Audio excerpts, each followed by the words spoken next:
আসসালামু আলাইকুম everyone, hopefully আল্লাহর রহমতে প্রত্যেকে খুবই ভালো আছে। আজকের ক্লাসে সবাইকে ওয়েলকাম জানাচ্ছি। বাচ্চারা, তোমাদের কমেন্ট সেকশন বন্ধ করে রাখা হয়েছে। গতদিন তোমরা অনেক দুষ্টামি করেছিলা, যার কারণে কমেন্ট সেকশনটা বন্ধ করে রাখা হয়েছে। শুধু পড়াশোনা করো, ভাইয়ার সাথে শুধু পড়াশোনা করো, এটাই চাই। আমরা একসাথে পড়াশোনা করতে চাই, ইনশাল্লাহ একসাথে শিখতে চাই, কিন্তু দুষ্টামি করতে চাই না, কেমন?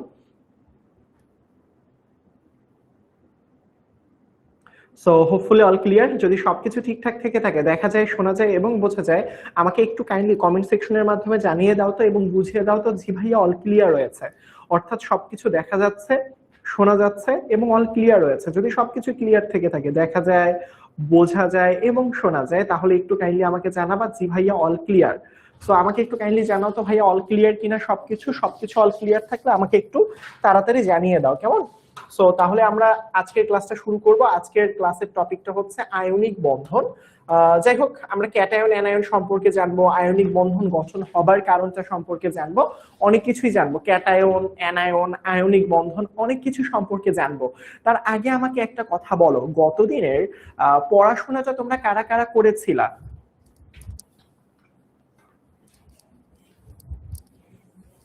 একটু আমি তোমাদেরকে পোল দেই, গতদিনের পড়াশোনা যারা যারা করেছিলে ইয়েস দিবা, যারা যারা করো সত্যি সত্যি সত্যি সত্যি ইয়েস দিবা, না হলে না দিবা।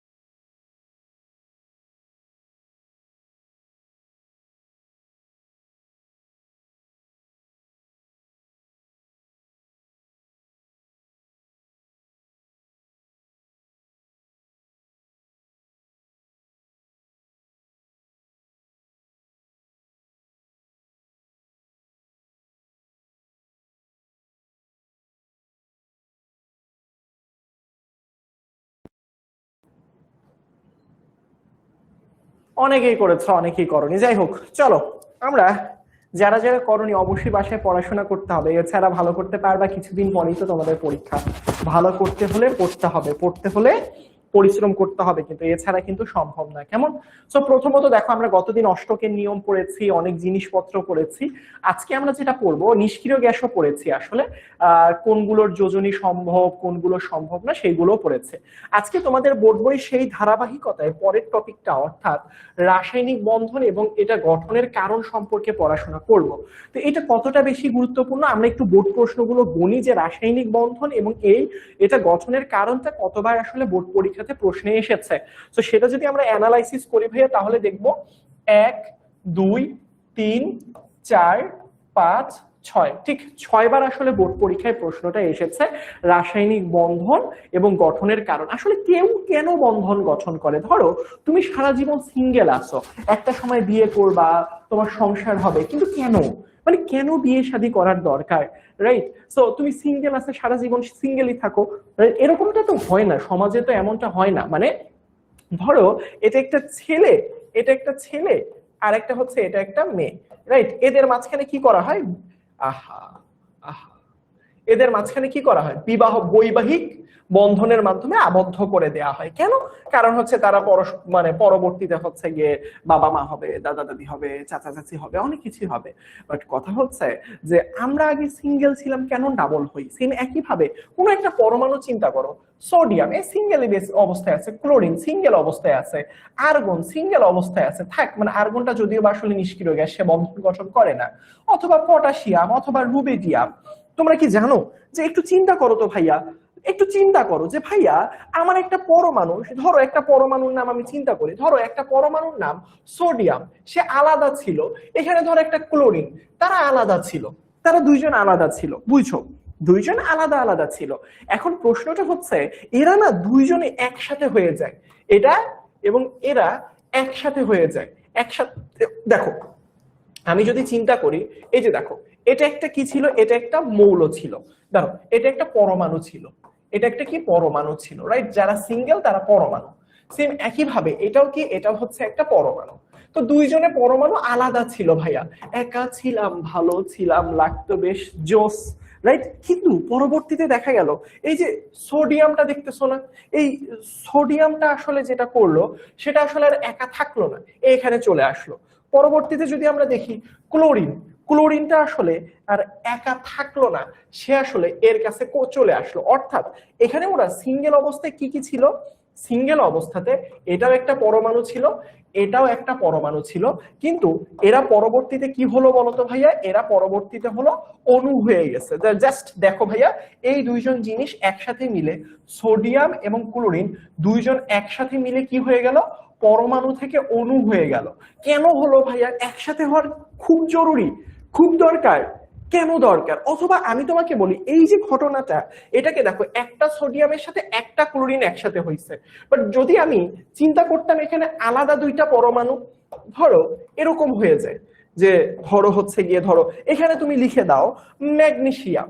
হ্যাঁ, এখন দেখো ম্যাগনেসিয়ামের সাথে দেখো এই দুইটা ক্লোরিন আলাদা ছিল, দেখো এখানে যেমন একটা সোডিয়ামের সাথে একটা ক্লোরিন একসাথে হলো, বাট এখানে হয়টা কি জানো, এই যে সোডিয়ামটাকে দেখতেছো না, এই যে সরি ম্যাগনেসিয়ামটা, ম্যাগনেসিয়ামটা এখানে আসবে, এর কাছে এই দুইটা ক্লোরিন একসাথে চলে এসে এরকম হয়ে যাবে। কথা হচ্ছে এটা হচ্ছে কেন এখানে, আমি তো বুঝতেছি না ভাইয়া কিছু, আমি তো কিছু বুঝতেছি না। এখানে আবার সোডিয়ামের সাথে আপনি একটা ক্লোরিন দিলেন, আবার ম্যাগনেসিয়ামের সাথে এখানে দুইটা ক্লোরিন দিলেন, আবার ম্যাগনেসিয়াম আলাদা ছিল, ক্লোরিন ছিল আলাদা, ছিল বেশ ভালো, সো আপনি তাদেরকে জোড়া লাগাই দিলেন কেন ভাই? তাদেরকে একসাথে জোড়া লাগাই দিলেনটা কেন? আমার তো মাথা কাজ করে না, আমার তো মাথা কাজ করে না। তারা একা একা ছিল, সিঙ্গেল সিঙ্গেল ছিল, জীবন ছিল স্বাধীন, তাদেরকে একসাথে মিলে জোড়া লাগাই দিলেন, তাদেরকে একসাথে মিলে জোড়া লাগাই দিলেন। তার মানে কিছু তো একটা কাহিনী আছে, কুছ না কুছ তো গড়বড় হে ইয়া পার। ওয়াই? মানে কেউ কি কারো স্বার্থ ছাড়া, কেউ কি কারো স্বার্থ ছাড়া কখনো কখনো কিছু করে? কখনো কিছু করে? বলো, বলো দেখি, বলো বলো বলো বলো বলো বলো। কেউ কি কি কারো স্বার্থ ছাড়া কিছু করে? বলো, বলো দেখি, স্বার্থ ছাড়া কেউ কিছু করে বলো তো, বলো। স্বার্থ ছাড়া কিছু করে বলো। আচ্ছা, তোমরা মনে হয় কানেকশন ডিসকানেকশন হয়ে গেছিল।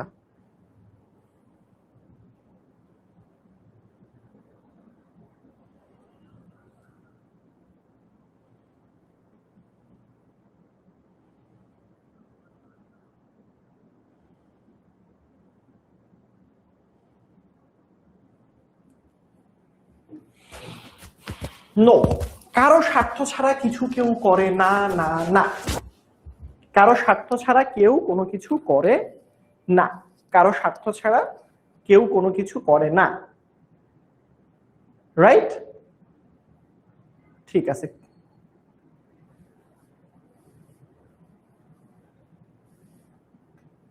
তার মানে এখানে কিছু একটা কাজ আছে, কিছু একটা টার্গেট আছে, যে এখানে দেখো, ভালো করে খেয়াল করো, সোডিয়াম, ভালো করে খেয়াল করো, সোডিয়াম ছিল, চিন্তা করো, সোডিয়াম ছিল উত্তরবঙ্গে, সরি এটা তো ম্যাগনেসিয়াম, ধরো দুইটা, ধরো অক্সিজেন ছিল দক্ষিণবঙ্গে, তারা কি হলো, তারা একসাথে হয়ে গেল, একসাথে হয়ে একটা যৌগ গঠন করলো। প্রশ্ন হচ্ছে হোয়াই ম্যান, হোয়াই, কেন আপনি যৌগ গঠন করেন, কি দরকার? উত্তর একটাই, সবাই দিন শেষে স্টেবল হতে চায়, সবাই দিন শেষে স্থিতিশীলতা অর্জন করতে চায়। সবাই, তুমি পড়াশোনা করো কারণ তুমি ডাক্তার হতে চাও, তুমি পড়াশোনা করো, তুমি ইঞ্জিনিয়ার হতে চাও। লাইফে কি সারা জীবন পড়াশোনা করতে চাও? না ভাই, আমি মাস গেলে 1 লাখ টাকা ইনকাম করতে চাই, এমন একটা চাকরি করতে চাই যার জন্য পড়াশোনা করতেছি। সেম একইভাবে সবার টার্গেট, সকল পরমাণু, এই যে এরা যে আলাদা ছিল না, এই যে দেখো ম্যাগনেসিয়াম আর এদের সবার টার্গেট, এই যে এদের সবার টার্গেট বাবা, এদের সবার টার্গেট কি? টার্গেট, এদের সবার টার্গেট, যত পরমাণু আছে সবাই চাই নিষ্ক্রিয় গ্যাসের মতো হতে। কিসের মতো? অ্যাটেনডেন্স শূন্য হয়ে যায়, যে দেখতে পাচ্তেছে না তো, এমন মুশকিল। আচ্ছা, তোমরা কি এই ক্লাস ঠিকঠাক মতো করতে পারতেছো কি পারতেছো না একটু বলো তো? করতে পারলে ইয়েস দাও, আর না করতে পারলে নো দাও তো। তোমরা কি ক্লাস করতে পারতেছো? করতে পারলে ইয়েস দাও, আর না করতে পারলে নো দাও।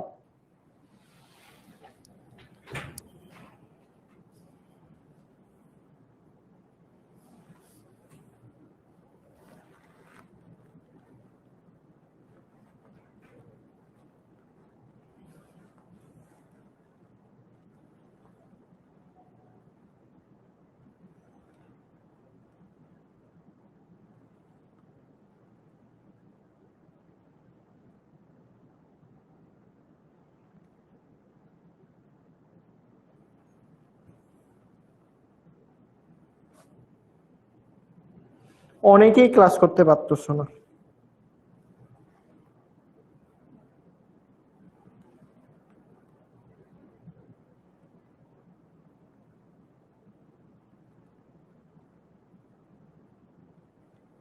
সাবাস, ঠিক আছে, অনেকেই করতে পারতেছো না, হোপফুলি এখন করতে পারতেছো। একটু টেকনিক্যাল ইস্যু হচ্ছে।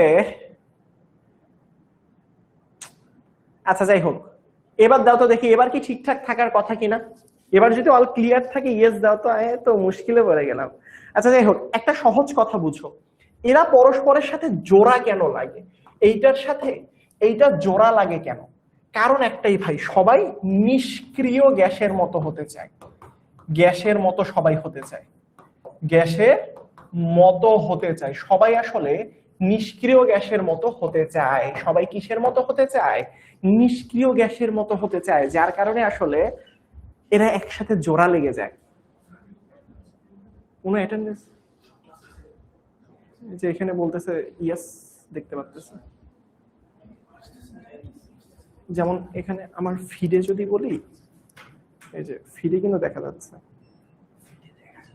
যে স্টুডেন্টরা দেখতেছে না, কিন্তু এই যে 70% বলতেছে যে ইয়েস দেখা যাচ্ছে,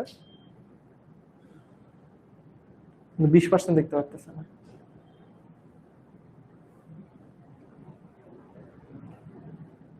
এগুলো দেখতে পারতেছে, জানানো হয়েছে সমস্যাটা কি বলছে? হ্যাঁ, সবসময় যেটা করে, আমাদের একটু টেকনিক্যাল ইস্যু হচ্ছে বুঝছো। সো টেকনিক্যাল ইস্যুটা হোপফুলি খুব শীঘ্রই ফিক্সড হয়ে যাবে। সো যাই হোক, আমি যে কথাটা বলতেছিলাম যে সবাই নিষ্ক্রিয় গ্যাসের মতো হতে চায়, সবাই হতে চায় হিলিয়ামের মতো, সবাই হতে চায় হিলিয়ামের মতো, নিয়নের মতো, আর্গনের মতো, ক্রিপ্টনের মতো, জেননের মতো। সবাই কিসের মতো হতে চায়? নিষ্ক্রিয় গ্যাসের মতো স্থিতিশীলতা লাভ করতে চায়। তারা ইলেকট্রন মানে জীবনে এমন পর্যায়ে পৌঁছায় যাবে যেখানে ইলেকট্রন গ্রহণ করারও প্রয়োজনীয়তা নাই, ইলেকট্রন ত্যাগ করারও প্রয়োজনীয়তা নাই। তার মানে সবাই এখন জয়েন করতে পেরেছে, মাশাআল্লাহ। আমি আবারও বলি ভাইয়া, কোনো একটা যৌগ কেন গঠিত হয়? ধরো ম্যাগনেসিয়াম ছিল এখানে, অক্সিজেনটা ছিল এখানে, কিন্তু কিন্তু মানে এই যে দুইজন যে দূরে দূরে ছিল, কিন্তু পরবর্তীতে তারা কেন একসাথে এভাবে জোড়া লেগে গেল? সহজ বিষয় ভাইয়া, সবাই নিষ্ক্রিয় গ্যাসের মতো অবস্থা লাভ করতে চায়। সবাই বলো তো বুঝতে পেরেছো কিনা, বলো তো দেখি কেন আসলে যৌগ গঠন করে, বুঝতে পেরেছো কিনা বলো দেখি।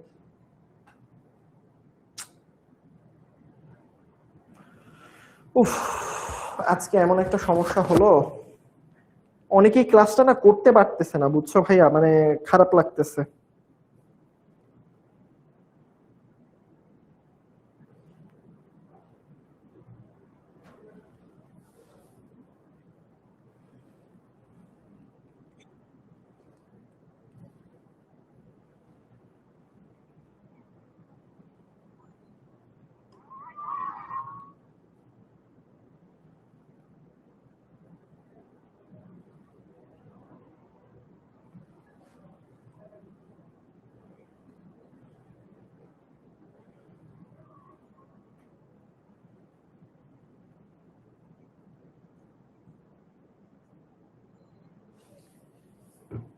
ঠিক আছে, ও অনেকে না জয়েন করতে পারতেছে না বুঝছো, তাদের জন্য আসলে অনেক খারাপ লাগতেছে।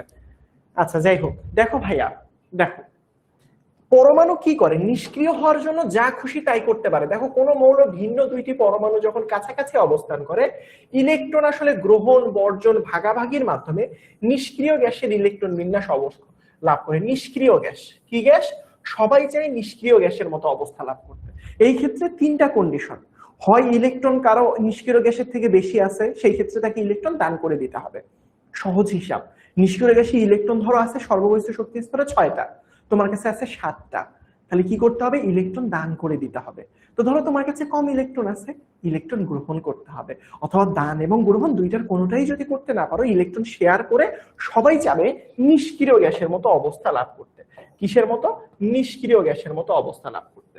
বুঝতে পারছো আমার কথা? এইটাই বারবার বলতেছি। এই যে দেখো, এর মূল কারণ হলো পরমাণু সর্বশেষ শক্তি স্তরে নিষ্ক্রিয় গ্যাসের মতো অবস্থা লাভ করা। এই যে দ্বৈত এবং অষ্টক নিয়ম, এটা আমরা পড়েছি। সো এইটা হচ্ছে বইয়ের লাইন ভাইয়া, এগুলো হচ্ছে বইয়ের লাইন। সো এই যে একটা প্রশ্ন, রাসায়নিক বন্ধন বলতে কি বোঝায়? যে শক্তিতে মাধ্যমে অণুতে পরমাণু যুক্ত থাকে, যে শক্তির মাধ্যমে নিউক্লিয়াসে পরমাণু যুক্ত থাকে, যে শক্তির মাধ্যমে ইলেকট্রন সমূহ কক্ষপথে অবস্থান করে, যে শক্তির মাধ্যমে পরমাণুতে ইলেকট্রন গ্রহণ করে। বান্দরবন সরকারি উচ্চ বিদ্যালয়ে এসেছিল। দেখো ভাইয়া, বন্ধন মানে কি? বন্ধন মানে একসাথে যুক্ত থাকা। কারা যুক্ত থাকে? পরমাণু সমূহ পরস্পরের সাথে যুক্ত থাকে। তো পরমাণু যখন পরস্পরের সাথে যুক্ত হয় তখন সেটা অণু তৈরি করে। পরমাণু যখন যুক্ত হয় তখন সেটা অণু তৈরি করে, যার কারণে এটাকে বলে যে শক্তির মাধ্যমে অণুতে পরমাণুগুলো পরস্পরের সাথে যুক্ত হয়ে যাবে। বুঝতে পারবে? এটা সামনে যখন পড়বা আরো ডিটেলসে বুঝতে পারবা। মৌলের রাসায়নিক বন্ধনে মূল কারণটা কি বলতো?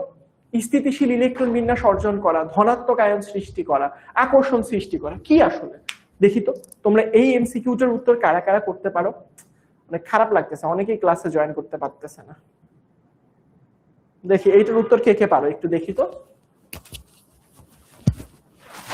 একটু দেখি তো কে কে পারো।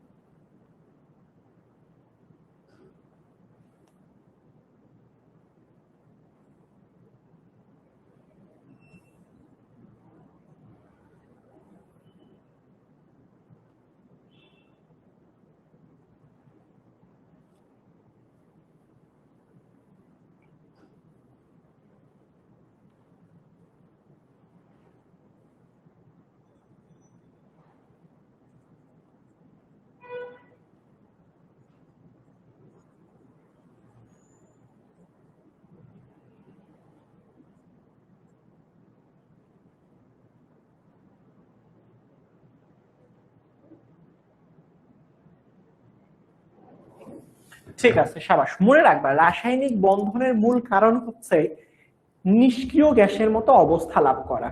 নিষ্ক্রিয় গ্যাসের মতো অবস্থা কেউ লাভ করলেই সেই স্থিতিশীলতা অর্জন করে। সেই ক্ষেত্রে এটার উত্তরটা কি হবে? স্থিতিশীলতা লাভ করার চেষ্টা। অর্থাৎ নিষ্ক্রিয় যে ইলেকট্রন বিন্যাস, স্থিতিশীল ইলেকট্রন বিন্যাস মানে কি জানো? শুধুমাত্র নিষ্ক্রিয় গ্যাসগুলোই স্থিতিশীল ইলেকট্রন বিন্যাস লাভ করতে পারে। সেই ক্ষেত্রে এটার উত্তর হবে স্থিতিশীল ইলেকট্রন বিন্যাস। আসো এবার ক্যাটায়ন এবং অ্যানায়ন সম্পর্কে জানবো। ধরো ক্যাটায়ন মানে কি জানো? সবসময় মনে রাখবা ভাইয়া, আমি তোমাদেরকে লিখে দিই, দুইটা জিনিস মনে রাখবা। মনে রাখবা দুইটা জিনিস, খাতার মধ্যে লিখে ফেলো। সবসময় মনে রাখবা ক্যাটায়ন, ক্যাটায়ন মানে হচ্ছে ধনাত্মক আয়ন। ওই যে মূলক পড়ছো না, ওই রকম আর কি ক্যাটায়ন। আরেকটা কনসেপ্ট আসে তোমাদের অ্যানায়ন। কেমন? আরেকটা কনসেপ্ট কি আসে? আরেকটা কনসেপ্ট আসে অ্যানায়ন। ক্যাটায়ন মানে কি? ক্যাটায়ন মানে হচ্ছে ধনাত্মক আয়ন, আর অ্যানায়ন মানে হচ্ছে ঋণাত্মক আয়ন। ক্যাটায়ন মানে কি? ক্যাটায়ন মানে হচ্ছে ধনাত্মক আয়ন। কি আয়ন? ধনাত্মক আয়ন। ধনাত্মক আয়ন। সো ধনাত্মক আয়ন মানে কি? যারা আসলে ইলেকট্রন ত্যাগ করে পজিটিভ আয়নে পরিণত হয়। কেমন? ধরো যাদের উপরে প্লাস থাকে, সোডিয়াম প্লাস, এটাকে ক্যাটায়ন বলবো। ধরো ম্যাগনেসিয়াম 2+, এটাকেও ক্যাটায়ন বলবো। ধরো ক্যালসিয়াম 2+, এটাকেও ক্যাটায়ন বলবো। হ্যাঁ, অ্যালুমিনিয়াম 3+, এটাকেও কি বলবো? ক্যাটায়ন বলবো। তো সবগুলো কিন্তু পজিটিভ চার্জ। তো যারা পজিটিভ চার্জ যুক্ত তাদেরকে ক্যাটায়ন বলা হয়। তাহলে অ্যানায়ন কোনটা ভাইয়া? এটার অপোজিটটা, যারা ঋণাত্মক চার্জ বিশিষ্ট। কি বললাম? যারা আসলে কি হবে বলতো? ঋণাত্মক চার্জ বিশিষ্ট হয় তাদেরকে অ্যানায়ন বলা হয়। তাহলে ঋণাত্মক আয়নকে কি বলা হবে? অ্যানায়ন। তাহলে অ্যানায়নটা যেহেতু ঋণাত্মক চার্জ, যারা মাইনাস, ধরো অক্সিজেনের উপরে একটা -2, সালফারের উপরে -2, ক্লোরিনের উপর -1, ফ্লোরিনের উপর -1, মানে মেইন কথা যদি কোনো মাইনাস আয়ন পাও ওদেরকে অ্যানায়ন বলা হবে। পজিটিভ চার্জ পাইলে তাদেরকে ক্যাটায়ন বলা হয়, মানে ডাক নাম ক্যাটায়ন। এখন কারা আসলে ক্যাটায়নে পরিণত হয়? সব সময় মনে রাখবা ভাইয়া, ধনাত্মক আয়ন যারা আছে না, যারা ধাতু, মনে রাখবা ধাতু ইলেকট্রন ত্যাগ করে, ধাতু ইলেকট্রন ত্যাগ করে ক্যাটায়নে পরিণত হয়। ক্যাটায়নে পরিণত হয়, পরিণত হয়। ধাতু ইলেকট্রন ত্যাগ করে ক্যাটায়নে পরিণত হয়। আর এখানের মধ্যে অধাতু কি? অধাতু কি করে বলতো ভাইয়া? অধাতু অধাতু ইলেকট্রন গ্রহণ করে, কিভাবে করে এগুলো পড়বো। ইলেকট্রন কেউ গ্রহণ করলে কি হয়, মাইনাস আয়নে পরিণত হয়, গ্রহণ করে অ্যানায়নে পরিণত হয়, অ্যানায়নে অ্যানায়নে পরিণত হয়, পরিণত হয়। বলো তো এই পর্যন্ত সব ক্লিয়ার কিনা, লিখে নিয়েছো কিনা এবং ক্লিয়ার কিনা বলো, একটু বলো, পোলের মাধ্যমে জানাই দাও ভাই সবকিছু ক্লিয়ার তো, ঠিকঠাক, আল্লাহই ভালো জানে আজকে এত নেটওয়ার্ক ইস্যু কেন করতেছে।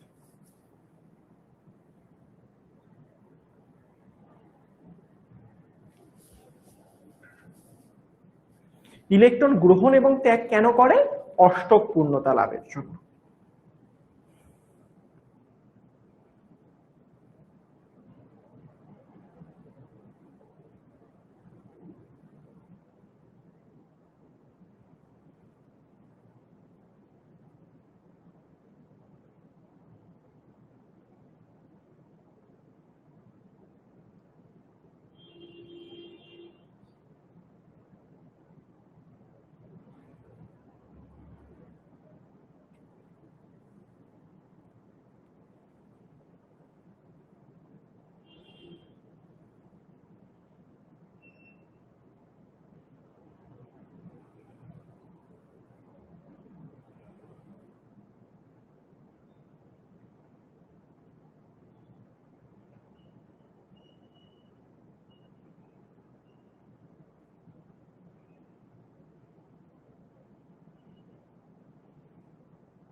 ঠিক আছে, সাবাস। আসো এবার তোমাদেরকে একটু নেক্সট স্টেপ শিখতে হবে যে ভাইয়া কারা কতগুলো ইলেকট্রন গ্রহণ অথবা ত্যাগ করে। দেখো একটা মজার বিষয় দেখি, সবাই কিসের মতো হতে চায়, দেখো ভালো করে খেয়াল করো, পার্শ্ববর্তী নিষ্ক্রিয় গ্যাসের মতো অবস্থা লাভ করতে চায়। যেমন আমি তোমাকে একটা সহজ কথা বলি, যদি আমি তোমাকে নিয়ন দিই, দেখো নিয়ন, নিয়নের আগে কি আছে ধরো, ধরো হচ্ছে নাইট্রোজেন, তারপর অক্সিজেন, তারপর ফ্লোরিন, তারপর না নিয়ন, তারপরে ধরো সোডিয়াম, তার পরবর্তীতে ম্যাগনেসিয়াম, এটা খুব ইম্পর্টেন্ট একটা কথা, দেখো তারপরে অ্যালুমিনিয়াম। দেখো ভালো করে খেয়াল করো ভাইয়া, এই জায়গায় ভালো করে খেয়াল করো কোন মৌলটা কোন নিষ্ক্রিয় গ্যাসের মতো অবস্থা লাভ করতে চায়। দেখো এটা কি নিয়ন না, এর পার্শ্ববর্তী দেখো এটা কিভাবে বুঝলেন ভাইয়া, দেখো নিয়নের পারমাণবিক সংখ্যাটা কত, অ্যাকচুয়ালি 10, 10-এর আশপাশে যারা আছে 11, 12, 13, তারপর 10-এর আগে যারা আছে 7, 8, 9। এখন মজার বিষয়টা ভালো করে খেয়াল করো ভাইয়া, নিয়নের পার্শ্ববর্তী যে মৌলগুলো, নিয়ন একটা কি গ্যাস, নিয়ন একটা নিষ্ক্রিয় গ্যাস, তাহলে নিষ্ক্রিয় গ্যাস, নিয়ন একটা কি গ্যাস, নিয়ন একটা নিষ্ক্রিয় গ্যাস, নিয়ন একটা কি গ্যাস, নিয়ন একটা নিষ্ক্রিয় গ্যাস। তো সবাই কি চায়, পার্শ্ববর্তী নিষ্ক্রিয় গ্যাসের মতো অবস্থা লাভ করতে চায়, সবাই কি চায়, পার্শ্ববর্তী নিষ্ক্রিয় গ্যাসের মতো অবস্থা লাভ করতে চায়। দেখো ফ্লোরিন কি চাবে, ফ্লোরিন দেখো যে যত ধাপ পিছিয়ে, দেখো এর পারমাণবিক সংখ্যা 9, এর 8, এর হচ্ছে কত 7, বুঝতে পেরেছো আমার কথা, এর কত, এর হচ্ছে 11, এর হচ্ছে 12 এবং এ হচ্ছে 13, মানে এরা সবাই আসলে পার্শ্ববর্তী নিষ্ক্রিয় গ্যাস নিয়নের মতো অবস্থা লাভ করতে চায়। নিয়নের ইলেকট্রন তো 10টা, তাহলে বলো ফ্লোরিনের কয়টা, 9টা। তাহলে সে যদি আসলে এর মতো হতে চায়, একটু বুদ্ধি দিয়ে খেয়াল করো ভাইয়া, এ যদি এই ফ্লোরিন যদি নিয়নের মতো হতে চায় তাহলে কয়টা ইলেকট্রন লাগবে, একটা না, যার কারণে ফ্লোরিন কি করে, একটা ইলেকট্রন গ্রহণ করে সব সময়, কারণ সে তার পার্শ্ববর্তী নিষ্ক্রিয় গ্যাসের মতো হতে চাইলে একটা ইলেকট্রন গ্রহণ করতে হয়। ঠিক একইভাবে অক্সিজেনের পারমাণবিক সংখ্যা 8, এ যদি আসলে এর মতো অবস্থা লাভ করতে চায় তাহলে 8 থেকে 10-এ যেতে হবে, তাকে আসলে 2টা ইলেকট্রন গ্রহণ করতে হবে। কেমন, সেম একইভাবে দেখো ভাইয়া এটা কি 7, এখান থেকে যদি সে এখানে যেতে চায়, সবসময় যে গ্রহণ করতে হবে ব্যাপারটা এমন না, চাইলে ত্যাগও করতে পারে, এটা দেখাচ্ছে, শেয়ারও করতে পারে, এটা গ্রহণ ত্যাগের ব্যাপার বুঝাচ্ছে, এটা আসলে 3টা ইলেকট্রন গ্রহণ করতে হবে, বুঝছো। তার মানে নাইট্রোজেন, অক্সিজেন, ফ্লোরিন যদি কখনো পরীক্ষায় আসে কোনটা নিয়নের মতো অবস্থা লাভ করে, হ্যাঁ, কোন মৌলটা পার্শ্ববর্তী নিষ্ক্রিয় গ্যাস নিয়নের মতো অবস্থা লাভ করে, সেটা নাইট্রোজেন, অক্সিজেন, ফ্লোরিন। এরা অধাতু, এরা কিন্তু প্রত্যেকে অধাতু। এবং দেখো কত সুন্দরভাবে মিলে গেল যে অধাতুরা কি করে, ইলেকট্রন গ্রহণ করে। অধাতুরা কি করে, অধাতু কিন্তু ইলেকট্রন গ্রহণ করে, এবং এরা কিন্তু তাই করেছে, এরা কিন্তু ইলেকট্রন গ্রহণী। প্রত্যেকটা অধাতু দেখো ইলেকট্রন গ্রহণই করেছে, কেউ একটা, কেউ দুইটা, কেউ তিনটা। কিভাবে বুঝলেন? ওই যে আমার পার্শ্ববর্তী নিষ্ক্রিয় গ্যাসের মতো অবস্থা লাভ করতে হচ্ছে, যত দূরে ততগুলো ইলেকট্রন গ্রহণ করতে হচ্ছে। সেম একই ভাবে দেখো, এবার চিত্রটা একটু ঘুরে যাবে ভাইয়া। কেন চিত্রটা ঘুরে যাবে দেখো, এর পারমাণবিক সংখ্যা 11, মানে ইলেকট্রন 11টা। সে 10-এর মতো হতে চায়। ভাই হতে চাই, আমার লাগবে 10 টাকা, কিন্তু আমার কাছে 11 টাকা আছে, আমি 1 টাকা ফেলাই দিলাম, সমস্যা নাই তো। তার মানে এর কাছে বেশি আছে, এর কাছে কি আছে, বেশি আছে। সো এ যদি এর মতো অবস্থা লাভ করতে চায়, তাহলে কি করতে হবে বলতো? 11 থেকে 10-এ আসতে গেলে একটা ইলেকট্রন ত্যাগ করতে হবে, একটা ইলেকট্রন ত্যাগ করতে হবে, রাইট? তারপরে সে নিষ্ক্রিয় গ্যাসে। তাহলে ম্যাগনেসিয়ামকে কি করতে হবে ভাইয়া? সেম, তাকে আসলে 2টা ইলেকট্রন ত্যাগ করতে হবে। বুঝছো? একে কি করতে হবে বলতো ভাইয়া? এখানে আসলে এটাকে 1টা 2টা 3টা ইলেকট্রন ত্যাগ করতে হবে। বলতো মজা না? এবং ত্যাগ করার পরবর্তীতে সে নিয়নের মতো অবস্থা লাভ করবে। জিনিসটা খুব সুন্দর হলো না? কেউ গ্রহণ করে, কেউ ত্যাগ করে। দেখো কারা ইলেকট্রন ত্যাগ করে, আমি অলরেডি বলেছি যারা ধাতু তারা ইলেকট্রন ত্যাগ করে। দেখো এরাই ধাতু, এরা ইলেকট্রন ত্যাগ করতেছে, ধাতু ইলেকট্রন ত্যাগ করতেছে এবং পার্শ্ববর্তী নিষ্ক্রিয় গ্যাসের মতো অবস্থা লাভ করতেছে। এবার পরীক্ষায় যদি কখনো আসে যে ভাইয়া এই যৌগটার কোন মৌলগুলো পার্শ্ববর্তী নিষ্ক্রিয় গ্যাসের মতো অবস্থা লাভ করে, তখন ইজি। বলো তো, জীবনটা সহজ করলাম কিনা বলো? এবার বুঝছো কিনা বলো, কেন ইলেকট্রন গ্রহণ করে, কেন ত্যাগ করে? এবার বলো তো দেখি, জীবনটা সহজ হলো কিনা? হলে ইয়েস দাও দেখি, তোমরা দেখতে পারতেছো কিনা।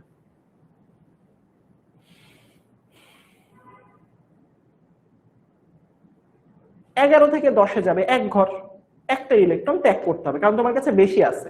13 মানে 3টা ইলেকট্রন বেশি, 10-এ যাইতে গেলে 3টা ইলেকট্রন ত্যাগ করতে হবে।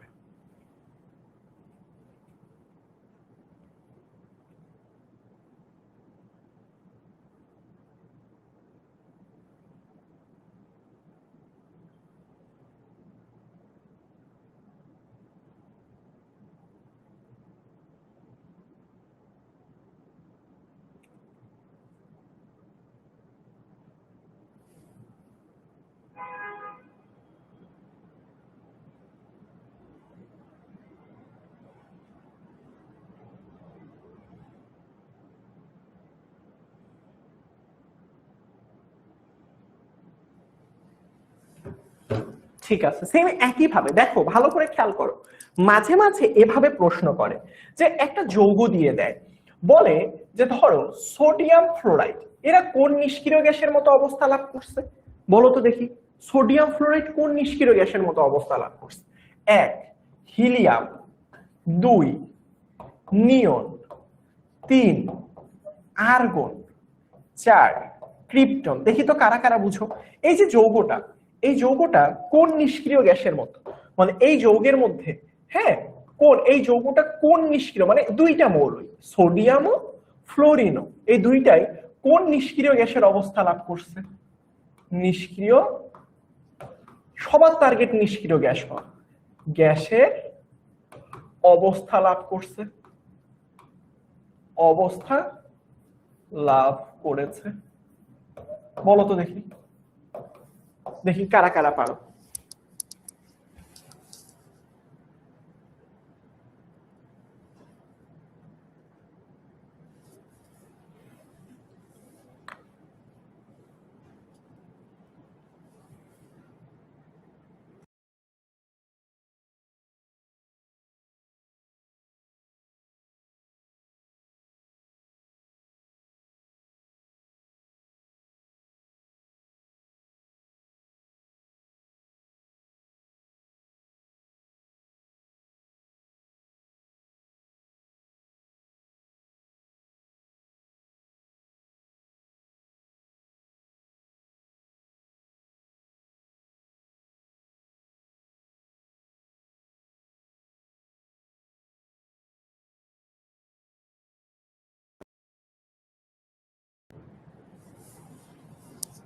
দেখো ভাইয়া, এই টাইপের প্রশ্ন দেখলে তুমি কি করবা, সোডিয়াম, দেখো তুমি এখানে সোডিয়াম লিখো আর ফ্লোরিন লিখো।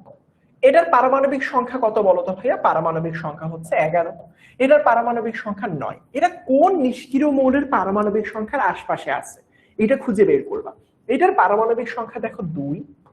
হ্যাঁ, এটার পারমাণবিক সংখ্যা হচ্ছে গিয়ে 10, এটার 18। জাস্ট প্রথম তিনটা দেখলেই হয়ে যায়, আর বাকিগুলো আসে না। তো তুমি একটা জিনিস খেয়াল করো তো ভাইয়া, এই 11 আর 9 এর কাছাকাছি কে আছে? এই যে 10 আছে না, 10 আছে, তো তার মানে এটার উত্তর হচ্ছে এটা। এবং কে কয়টা ইলেকট্রন গ্রহণ বা ত্যাগ করবে সেটা কিন্তু আমি এখানে দেখাই দিলাম, কে কয়টা ইলেকট্রন গ্রহণ অথবা ত্যাগ করে। এই টাইপের প্রশ্ন আসলে কিন্তু উত্তর করতে পারতে হবে। মানে এইটা তো গেল, আর অন্য কোনো নিষ্ক্রিয় গ্যাস আসতে পারে না? অবশ্যই আসতে, অবশ্যই আসতে পারে। তো সেই ক্ষেত্রে কি হবে, দেখো ভালো করে খেয়াল করো। সেই ক্ষেত্রে কি করব, ধরো অন্য কোনো নিষ্ক্রিয় গ্যাস যদি আসে, ধরো আমি আর্গনটা দেখাই। দেখো আর্গনের পারমাণবিক সংখ্যা কত ভাইয়া? 20। 20-এর আশপাশে কি আছে? 20-এর আশপাশে খুব বেশি পরীক্ষায় আসে পটাশিয়াম, পরীক্ষায় আসে ক্যালসিয়াম। অপরদিকে আমি যদি বলি তোমাকে, এদিক দিয়ে আসে সালফার, এদিক দিয়ে আসে ক্লোরিন। এখন তুমি একটু পারমাণবিক সংখ্যাগুলো দেখো তো, এদের পারমাণবিক সংখ্যাগুলো কত? সালফারের পারমাণবিক সংখ্যা 16, ক্লোরিনের 17। আর এখানে দেখো পটাশিয়ামের হচ্ছে 19, এটার হচ্ছে 20। অর্থাৎ 20 মানে যার যতগুলো পারমাণবিক সংখ্যা তারই সেটাই ইলেকট্রন সংখ্যা। এটা তো আমাদের জানা কথা। পারমাণবিক সংখ্যা 17 মানে ইলেকট্রন আছে 17টা, পারমাণবিক সংখ্যা 20 মানে ইলেকট্রন রয়েছে 20টা। এবার দেখো ভালো করে খেয়াল করো, আমি যদি এইটার দিকে ফোকাস করি, দেখো এই যে দেখো এখান থেকে যদি এখান থেকে এখানে আসতে চায় কি করতে হবে বলতো? আচ্ছা, আর্গনের পারমাণবিক সংখ্যা তো 20 না, সরি ভুল করেছি, আর্গনের পারমাণবিক সংখ্যা হচ্ছে 18, রাইট? ঠিক আছে, 17 থেকে 18 যদি আসতে চায়, ইলেকট্রন আছে 17টা, সে 18টা ইলেকট্রন লাভ করতে চায়, তার মানে কয়টা চাচ্ছে? একটা ইলেকট্রন চাওয়া মানে কি, একটা তাকে কি করতে হবে, শর্টেজ আছে, একটা ইলেকট্রন তাকে গ্রহণ করতে হবে, রাইট? সেম একই ভাবে আমি যদি তোমাকে এখানের এই মৌলটার কথা বলি, এখানে এই মৌলটার কথা বলি ভাইয়া, এই 16 আছে, 16 থেকে কি করতে চায়, 18তে যেতে চায়, তাহলে কি করতে হবে বলতো? 16 থেকে 18 মানে 2 ঘর, মানে 2টা ইলেকট্রন তাকে গ্রহণ করতে হবে, 2টা ইলেকট্রন গ্রহণ করতে হবে। একইভাবে দেখো এই 2টা পরমাণু কিন্তু অধাতু, দেখছো মিলে যাচ্ছে কিন্তু, এবং অধাতু সমূহ কি করে, ইলেকট্রন গ্রহণ করে। অধাতু কি করে, অধাতু ইলেকট্রন গ্রহণ করে। দেখেছো মিলে গেল, ইলেকট্রন কেন গ্রহণ করে এবার বুঝছো? এতদিন তো শুধু বলতাম অধাতু ইলেকট্রন গ্রহণ করে, কারণ তার অষ্টক পূরণের জন্য অথবা পার্শ্ববর্তী নিষ্ক্রিয় গ্যাস আর্গনের মতো অবস্থা লাভের জন্য সে গ্রহণ করতেছে। এখন তুমি বলতে পারো যে ভাইয়া সে তো পার্শ্ববর্তী নিষ্ক্রিয় গ্যাস নিয়নের মতো অবস্থাও লাভ করতে পারতো, কারণ নিয়নের পারমাণবিক সংখ্যা 10। কিন্তু ভাইয়া 16 থেকে 10-এ যাওয়া অথবা 17 থেকে 10-এ যাওয়াটা বেশ কষ্টকর ব্যাপার, যার কারণে সে নিয়নের কাছে যায় না। বুঝতে পারছো? ধরো তুমি বলতে পারতা যে ভাইয়া সে তো যদি এরকমটা করা যাইতো না, নিয়নের পারমাণবিক সংখ্যা তো 10 ছিল, তো আপনি যদি সালফার আর ক্লোরিন দেখতেন, ক্লোরিনেরটা 17 আর এরটা কি, এরটা হচ্ছে গিয়ে তোমার 16, তাহলে এখান থেকে এখানে নিয়নে যাইতে গেলে কি করতে হবে, 7টা ইলেকট্রন বেশি, এর 10টা এর 7 17টা, এর এতগুলো ত্যাগ করতে হবে, কারণ এর বেশি হয়ে যায় তখন, এর 6টা ত্যাগ করতে হবে, 6টা ত্যাগ। এইগুলো অনেক কষ্টসাধ্য ব্যাপার ভাইয়া, যার কারণে তারা আসলে এতগুলো ত্যাগ করতে চায় না, যার কারণে তারা নিয়নের মতো হতে পারে না। তারা খুব ইজি রাস্তা ভাইয়া, এতগুলো আসলে 7টা ত্যাগ 6টা ত্যাগের তুলনায় একটা গ্রহণ 2টা গ্রহণ বেশি সহজ। সবসময় সবাই সহজ পথটাই অবলম্বন করে, যার কারণে আসলে তারা নিয়নের কাছে যাইতেই চায় না। নিয়ন 10 পারমাণবিক সংখ্যা। সেম একইভাবে দেখো ভালো করে খেয়াল করো, এখানে আমি যদি এই যে এখানের মধ্যে যদি আমি বলি 19-এর কথা, তো 19 থেকে যদি সে 18-তে আসতে চায় তাহলে কি করতে হবে? তো 19 ছিল 18-তে আসতে চায়, পারমাণবিক সংখ্যা 19, ইলেকট্রন 19, সে 18-তে যেতে চায়, তাহলে আর্গনের মতো অবস্থা লাভ করতে চায়, তাকে একটা ইলেকট্রন বেশি আছে সেটা ত্যাগ করতে হবে। তাহলে কি করতে হবে? একটা ইলেকট্রন ত্যাগ করতে হবে, একটা ইলেকট্রন কি করতে হবে? ত্যাগ করতে হবে। সেম একইভাবে দেখো এখানের মধ্যে 20, এই যে দেখো এখানের মধ্যে কি করতে হবে? একটা ইলেকট্রন ত্যাগ করতে হবে। সরি, এখানে তো একটা না, এটা হচ্ছে 2টা ইলেকট্রন। কেন? কারণ সে 18-তে আসতে চায়, তার আছে সংখ্যা কত? 20, সে 18-তে যেতে চায়, আছে আসলে 19। সবাই কি ক্লিয়ার? কনসেপ্টটা ক্লিয়ার হয়েছে বলো তো ভাইয়া? এবং আমরা কি জানি? আমরা জানি ধাতুগুলো ইলেকট্রন সবসময় কি করে? ধাতু ইলেকট্রন ত্যাগ করে। ধাতু কি করে? ধাতু ইলেকট্রন ত্যাগ করে, যার কারণে আসলে এ কি করবে? ইলেকট্রন ত্যাগ করবে এবং সে অষ্টক লাভ। বলো তো দেখি বুঝেছো কিনা? সবাই কনসেপ্টটা কি ধরতে পেরেছো তো বাবারা? এই একটু কুইজ দিয়ে দিচ্ছি, ইয়েস নো জানাই দাও।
শাবাশ।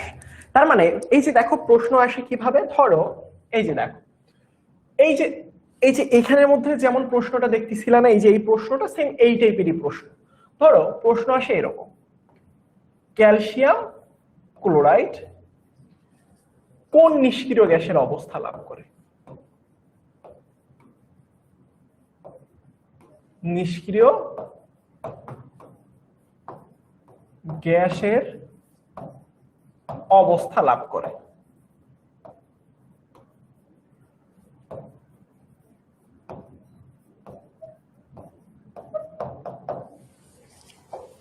দেখো ভালো করে খেয়াল, ক নাম্বারটা হিলিয়াম, খ নাম্বারটা নিয়ন, গ নাম্বারটা আর্গন, ঘ নাম্বারটা ক্রিপ্টন। করো তো দেখি, খুবই ইম্পর্টেন্ট একটা প্রশ্ন। দেখি তো কে কে পারো এই প্রশ্নের উত্তর।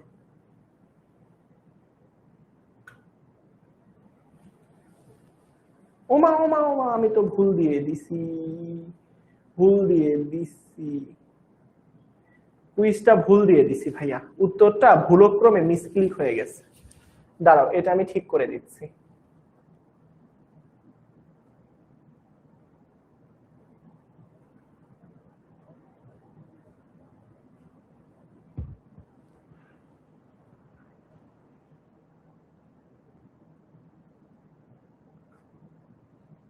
এটা আসলে মিসক্লিক হয়ে গেছে ভাইয়া।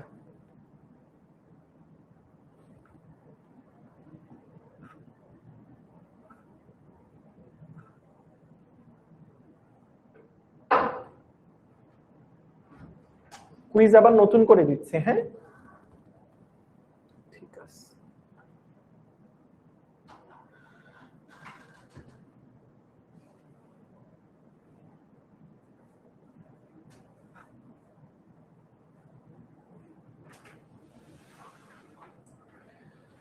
আরে নতুন করে তো দিতেই পারতেছি না, দূর, এই একই হইলো। যাই হোক শুনো, নতুন করে দিতেই পারতেছি না, এখানের মধ্যে একটু টেকনিক্যাল এরর হচ্ছে। যাই হোক দেখো, তুমি যখন এরকম টাইপের প্রশ্ন আসবে, ক্যালসিয়ামের পারমাণবিক সংখ্যা দেখবা।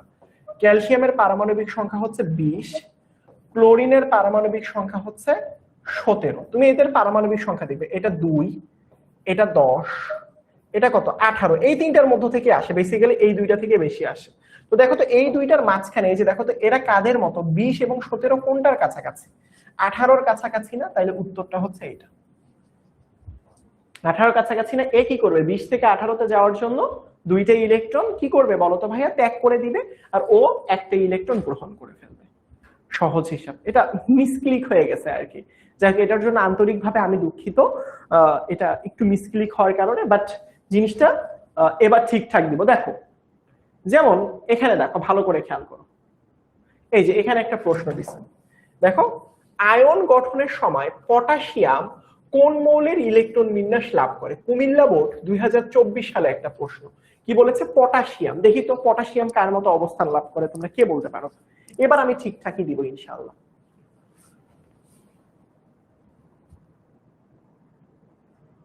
এবার আর ভুল হবে না ইনশাআল্লাহ।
সাবাস সাবাস। দেখো পটাশিয়ামের পারমাণবিক সংখ্যা কত? পারমাণবিক সংখ্যা পটাশিয়ামের 19।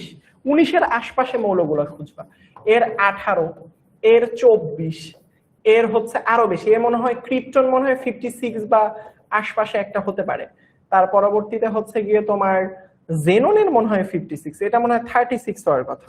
ক্রিপ্টনটা তুমি একটু মিলাই দেখো তো 36 নাকি 56। আচ্ছা যাই হোক, স্ট্রনশিয়াম দরকার নাই। দেখো এই যে দেখো, এটা কি 19 না? 19-এর আশপাশে কি আছে?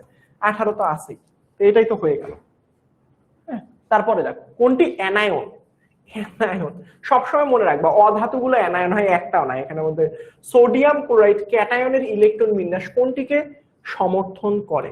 Sodium chloride. হ্যাঁ, অপশনগুলো এমন উল্টাপাল্টা কেন?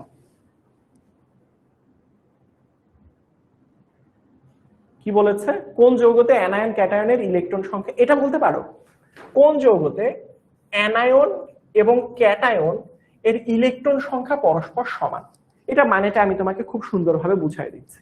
দেখো, আমি যদি এখানে সোডিয়াম ক্লোরাইডের কথা বলি, সোডিয়াম কি করে ভাইয়া? একটা ইলেকট্রন দান করে, এটা পড়ছি কিন্তু, একটা ইলেকট্রন দান করে দেয়, তার ইলেকট্রন হয় 10টা, পার্শ্ববর্তী নিষ্ক্রিয় গ্যাস নিয়নের মতো হয়, আর এ কি হয়? পার্শ্ববর্তী নিষ্ক্রিয় গ্যাস আর্গনের মতো হয়, এবং তার ইলেকট্রন হয়ে যায় 18টা। তো এটা তো পরস্পর সমান না।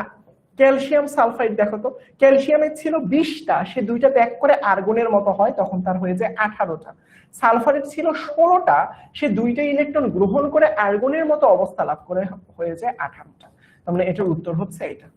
একটু বুঝে শুনে উত্তর করো ভাইয়া, একটু বুঝে শুনে উত্তর করো, তাহলেই হবে ইনশাল্লাহ। বুঝছো?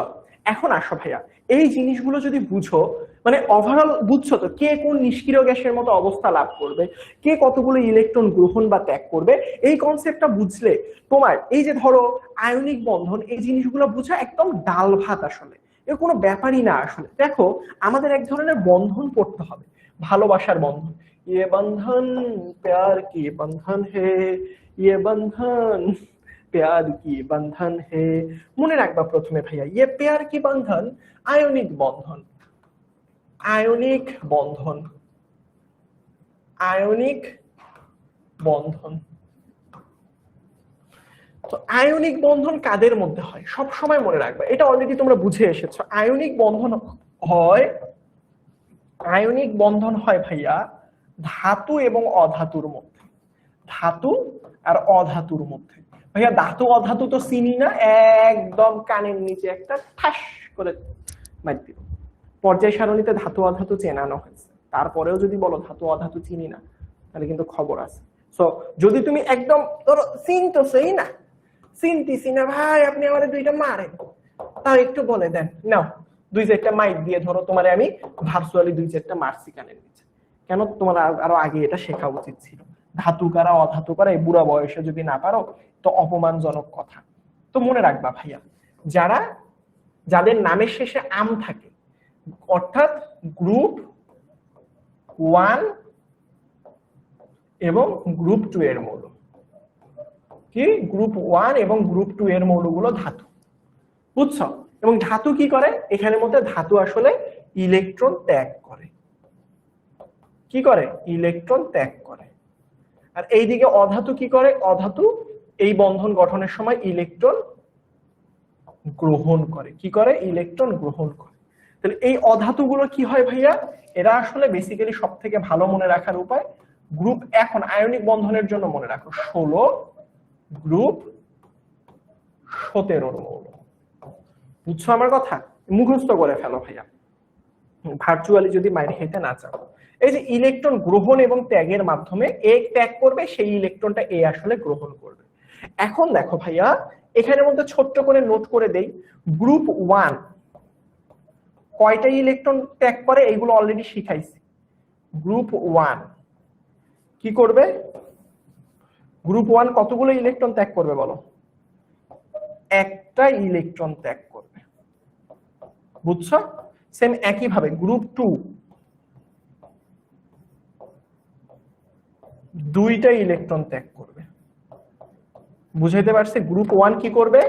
গ্রুপ 1 একটা ইলেকট্রন ত্যাগ করবে, গ্রুপ 2 দুইটা ইলেকট্রন ত্যাগ করবে। এটা একটা, এটা হচ্ছে দুইটা। ক্লিয়ার?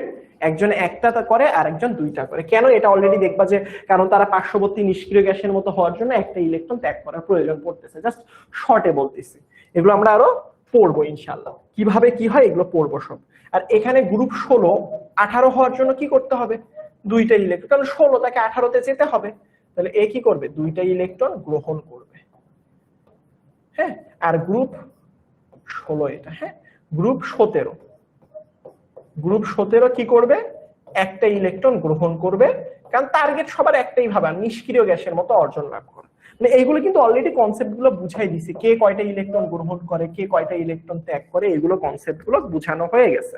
জাস্ট এইগুলো তোমাদেরকে একবার শর্টে একটা নোট ক্রিয়েট করা। বলো, সবাই লিখে নিয়েছো? Concept clear? তাহলে ইয়েস দিও ভাইয়া। কনসেপ্ট ক্লিয়ার লিখে নিয়েছো? তাহলে ইয়েস দিও।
সাবাস। আসো এবার একটা বন্ধন দেখি। এই যে দেখো, কিছু আয়নিক বন্ধন যুক্ত যৌগ, যাদের আসলে আয়নিক বন্ধন আছে। কিভাবে বুঝবো ভাইয়া কোন যৌগের মধ্যে আয়নিক বন্ধন আছে? কিভাবে চেনা যায়? এই যে দেখো, কোন যৌগের মধ্যে আয়নিক বন্ধন আছে কিভাবে চেনা যায়? সেটা খুবই ইজি ভাইয়া। কিভাবে ভাইয়া? ধরো সোডিয়াম ক্লোরাইড অথবা ম্যাগনেসিয়াম ফ্লোরাইড অথবা ক্যালসিয়াম হাইড্রেট, এগুলো প্রত্যেকটাই বোর্ড পরীক্ষায় আসে। কিভাবে বুঝবো কোনটা, কোন যৌগটা আয়নিক বন্ধন কিনা? খুব সহজ ভাইয়া। দেখো এখানের মধ্যে প্রথমে সোডিয়াম, নামের শেষে আম আছে, তাই এটা একটা ধাতু। আর এটা দেখো ক্লোরিন 17 নাম্বার গ্রুপের মৌল, তো একটা অধাতু হবেই। এটা অলরেডি দেখো এখানে লিখে দিয়েছে, 17 নাম্বার 16 নাম্বার গ্রুপের মৌল অধাতু। তো দেখো এটা কি হবে? এটা হচ্ছে একটা অধাতু। বুঝতে পেরেছ? তাহলে ধাতু আর অধাতু মিলে কি বন্ধন গঠন করে? ধাতু আর অধাতু মিলে আয়নিক বন্ধন গঠন করে। সেম একইভাবে এখানে খেয়াল করো ভাইয়া, ম্যাগনেসিয়াম, নামের শেষে আম আছে, তার মানে এটা একটা ধাতু। ফ্লোরিন কত নাম্বার? 17 নাম্বার গ্রুপের মৌল, এটা একটা অধাতু। ধাতু আর অধাতু মিলে কি বন্ধন গঠন করে? অবশ্যই আয়নিক বন্ধন গঠন করে। তার পরবর্তীতে দেখো ক্যালসিয়াম, আম আছে, গ্রুপ 2 এর মৌল, এটা একটা ধাতু। আর হাইড্রোজেন কিন্তু ভাইয়া গ্রুপ 1 হওয়া সত্ত্বেও এটার কিন্তু একটা ব্যতিক্রম ভাইয়া। পর্যায় সারণীতে হাইড্রোজেনের অবস্থানটা কিন্তু ব্যতিক্রম হয়। যে সে আসলে হাইড্রোজেনের অবস্থান হওয়ার কথা ছিল না, কিন্তু তারপরেও তাকে প্রথমে দেয়া হয়েছে কারণ তার সর্ববহিষ্ঠ শক্তি স্তরে একটা ইলেকট্রন, যার কারণে সে কি হবে বলতো ভাইয়া, সে আসলে অধাতু হওয়া সত্ত্বেও তাকে আমরা গ্রুপ 1-এ দিয়েছিলাম। এগুলো পর্যায় সারণীর পড়াশোনা ছিল। তো যাই হোক, তো এই যে দেখো, এই যে এদের মধ্যে যে বন্ধনটা হলো, এই যে এদের মধ্যে বন্ধন প্রত্যেকটাই দেখো ধাতু আর অধাতু, ধাতু আর অধাতু। এরকম যদি কখনো পাও ধাতুর সাথে অধাতু, ধাতুর সাথে অধাতু, নিঃসন্দেহে সেই বন্ধনটা হবে একটা আয়নিক বন্ধন, নিঃসন্দেহে সেই বন্ধনটা একটা আয়নিক বন্ধন, নিঃসন্দেহে সেই বন্ধনটা একটা আয়নিক বন্ধন। বলো তো সবাই বুঝতে পেরেছো কিনা, লিখে নিয়েছো কিনা? বুঝতে পেরেছো কিনা, লিখে নিয়েছো কিনা একটু বলো, হলে ইয়েস দাও।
ঠিক আছে, সাবাস।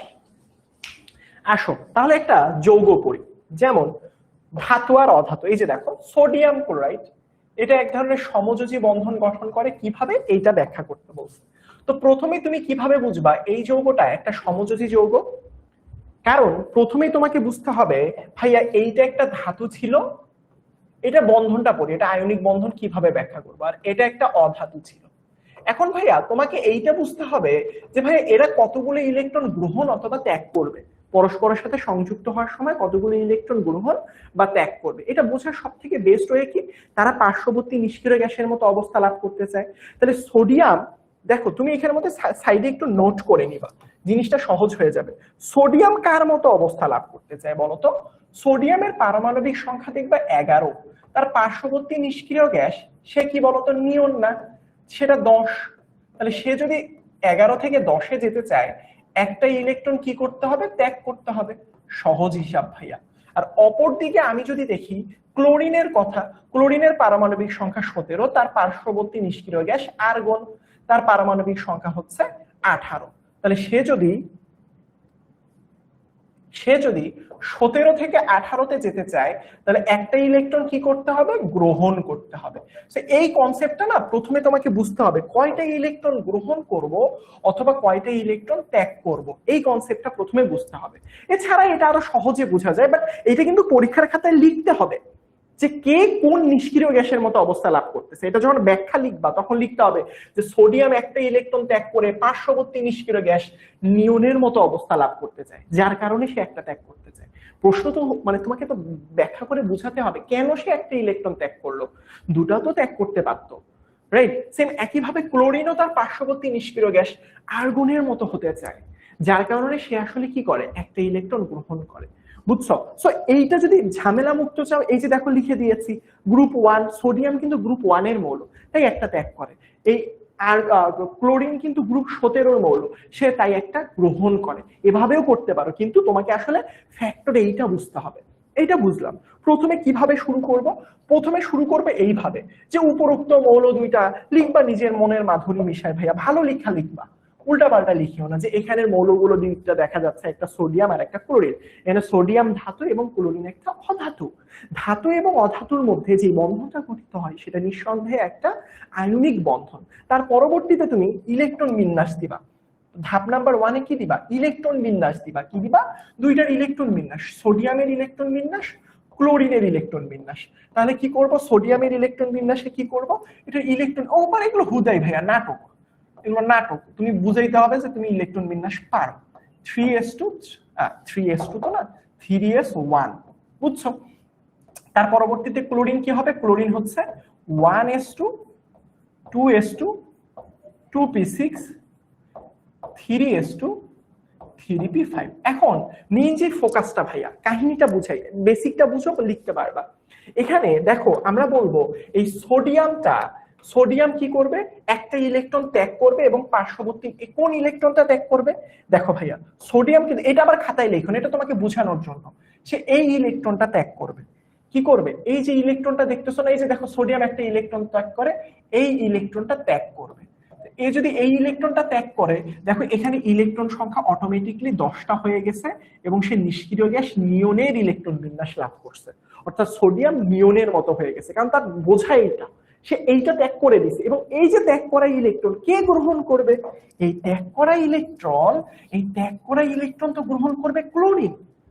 ত্যাগ করা ইলেকট্রন কে গ্রহণ করবে? ক্লোরিন গ্রহণ করবে। তাহলে ক্লোরিনের দেখো সর্ববহিষ্ঠ শক্তি স্তরে ইলেকট্রন আছে কয়টা? 7টা। অর্থাৎ সে যদি 8টা ইলেকট্রন লাভ করে, দেখো সবাই তো সর্ববহিষ্ঠ শক্তি স্তরে অষ্টক পূর্ণ লাভ করতে চায়। দেখো সর্ববহিষ্ঠ শক্তি স্তরে সোডিয়ামের 2 আর 6 8টা হয়ে গেছে। সেম এও দেখো 2 আর 5 7টা আছে, সে অষ্টক লাভের জন্য কয়টা ইলেকট্রন গ্রহণ করতে হবে? একটা। অর্থাৎ সে যদি একটা ইলেকট্রন গ্রহণ করে, এই যে কোন ইলেকট্রন? এইটা, এই ইলেকট্রনটা সে যদি গ্রহণ করে, সে কি করবে? এটা আমি বোঝানোর জন্য এভাবে লিখতেছি, পরীক্ষায় এভাবে লেখার দরকার নেই, জাস্ট ইলেকট্রন বিন্যাস দিও। এই ইলেকট্রনটা, একটা ইলেকট্রন সে যদি গ্রহণ করে, তাহলে সে কি হয়ে যাবে? আগে থেকে 5 2 7 যোগ হয়ে যাবে একটা 8টা। অর্থাৎ দেখো আর্গনের মতো অবস্থা লাভ করবে। বুঝছো? এই হলো অবস্থা। তো তুমি চাইলে এভাবেও দিতে পারো, সোডিয়াম সে কি করবে? একটা ইলেকট্রন ত্যাগ করে দিবে। আচ্ছা এটা এখানে না লিখে ধরো আমি একটু নিচে একটু লিখে দিচ্ছি। হ্যাঁ, মানে তুমি কনসেপ্টটা বুঝো ভাইয়া, জিনিস সহজ হয়ে যাবে। দেখো তুমি এখানে লিখে দিতে পারো, এই যে সোডিয়াম একটা ইলেকট্রন ত্যাগ করবে এবং সোডিয়াম প্লাসে, একটা ইলেকট্রন ত্যাগ মানে একটা প্লাসে পরিণত হওয়া। বুঝছো? আর ক্লোরিন ওই ইলেকট্রনটা গ্রহণ করবে। তাহলে ক্লোরিন যদি ওই ইলেকট্রনটা গ্রহণ করে, তাহলে সে ক্লোরিন মাইনাসে পরিণত হবে। কিন্তু এখানে একটু ঝামেলা আছে ভাই, এখানে তোমাকে কিছু দ্বিপারমাণবিক গ্যাস সম্পর্কে জানতে হবে। মানে কিছু কিছু জিনিস দেখো না, কিছু কিছু মানুষ আছে না জন্মগত অনেক টেরা টাইপের হয়, সেম একই ভাবে কিছু কিছু গ্যাস আছে দ্বিপারমাণবিক। কি বলেছে? এগুলো লিখে নিবা, দ্বিপারমাণবিক। অর্থাৎ তারা আসলে দুইটা দুইটা আকারে থাকে। ধরো দুইটা ফ্লোরিন, দুইটা ক্লোরিন, দুইটা অক্সিজেন, দুইটা নাইট, এইভাবে দুইটা থাকে। সো ক্লোরিন না এভাবে সিঙ্গেল থাকে না, 2 দিয়ে গুণ করে দিবা। এখানে 2 দিয়ে গুণ, এখানেও 2 দিয়ে গুণ, এখানেও 2 দিয়ে গুণ। কিন্তু ক্লোরিনের এই যে এখানে যে দুইটা দিলাম না, ক্লোরিনের না দ্বিপারমাণবিক মানে নিচে দুইটা দিতে হয়। দ্বিপারমাণবিক মানে কোথায় 2 দিব? এই যে দুইটা এখানে। সবাই বুঝেছো? মজা না জিনিসটা? গ্রহণ ত্যাগ বা এই কনসেপ্টটা বুঝতে পেরেছো কিনা বলো দেখি। জিনিসটা কিন্তু ভাইয়া অনেক গুছাই দিলাম তোমাদেরকে, এরপরে বাসায় পড়তে হবে একটু। এর থেকে সোজা করে মানে এই কনসেপ্ট বুঝলে ভাই যত বন্ধন আছে জীবনের সকল বন্ধন তোমরা উতরায় যাবে ইনশাআল্লাহ।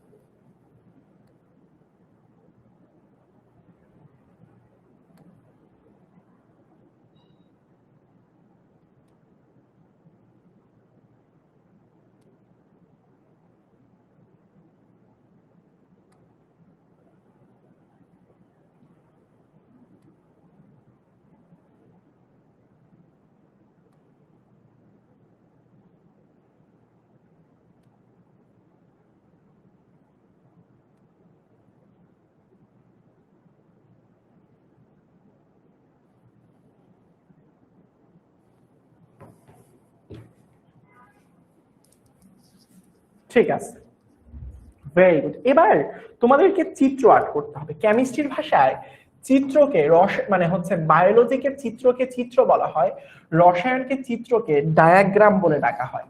কি বলা হয়? ডায়াগ্রাম। কি বলা হয়? ডায়াগ্রাম বলে ডাকা হয়। বুঝছো?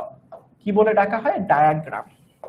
কি বলে ডাকা হয় বললাম? ডায়াগ্রাম বলে ডাকা হয়। চিত্রকে কি বলে ডাকা হয়? চিত্রকে ডায়াগ্রাম বলে ডাকা হয়।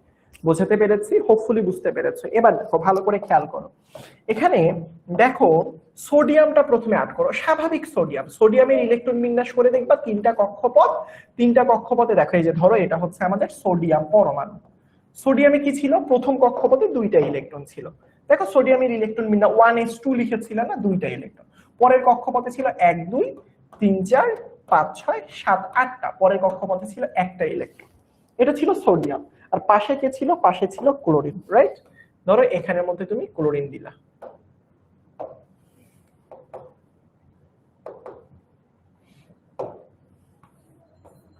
দুইটা কক্ষপথ, তিনটা কক্ষপথ। বুঝাইতে পারছি? এই পরমাণুটার নামটা কি? এই পরমাণুটার নামটা হচ্ছে ক্লোরিন। ক্লোরিনেও কি হবে? দুইটা ইলেকট্রন ছিল, একটা দুইটা। তার পরবর্তীতে 1 2 3 4 5 6 7 8, তারপরে 1 2 3 4 5 6 7। এবার দেখো ভাইয়া কি হবে আসলে এখানে, এই যে সোডিয়াম এর যে ইলেকট্রনটা রয়েছে, এই যে দেখো ভালো করে খেয়াল করো, এর যে ইলেকট্রনটা রয়েছে এখানে, সেই ইলেকট্রনটা সোডিয়ামটা একে দান করবে। একটা ইলেকট্রন কি করবে? একটা ইলেকট্রন দান করে দিবে। তো যদি আমার একটা ইলেকট্রন দান করে দেয় তাহলে অবস্থাটা কিরকম হবে? আমাকে আরো একটা চিত্র আর্ট করতে হবে, মানে দান করার আগে, দান করার পরে। হ্যাঁ, এই দুষ্টামি করে না, ছবিটা ছোট করে নিয়ে আয়। ও আল্লাহ, ছোট করলে এ কি হাল হয়। ও মা, একটু বড় করে দিই। দেখো, আচ্ছা যাই হোক, এটা জাস্ট একে দান করে দিবে। বলো তো দেখি বুঝছি কিনা। আচ্ছা এটাকে একটু ছোট করে দিই, বলো বুঝছি কিনা বলো। এই যে দেখো, এ ছিল শুধু সোডিয়াম, এ ছিল এ ক্লোরিন, কি করবে? একে একটা দান করবে। বুঝছি কিনা বলো, এই ছবিটার কাহিনী বুঝছি কিনা বলো, বলো বলো বলো বলো বলো বলো বলো বলো বলো বলো। বাচ্চারা ছুটি দিয়ে দিব, বুঝলে ছুটি।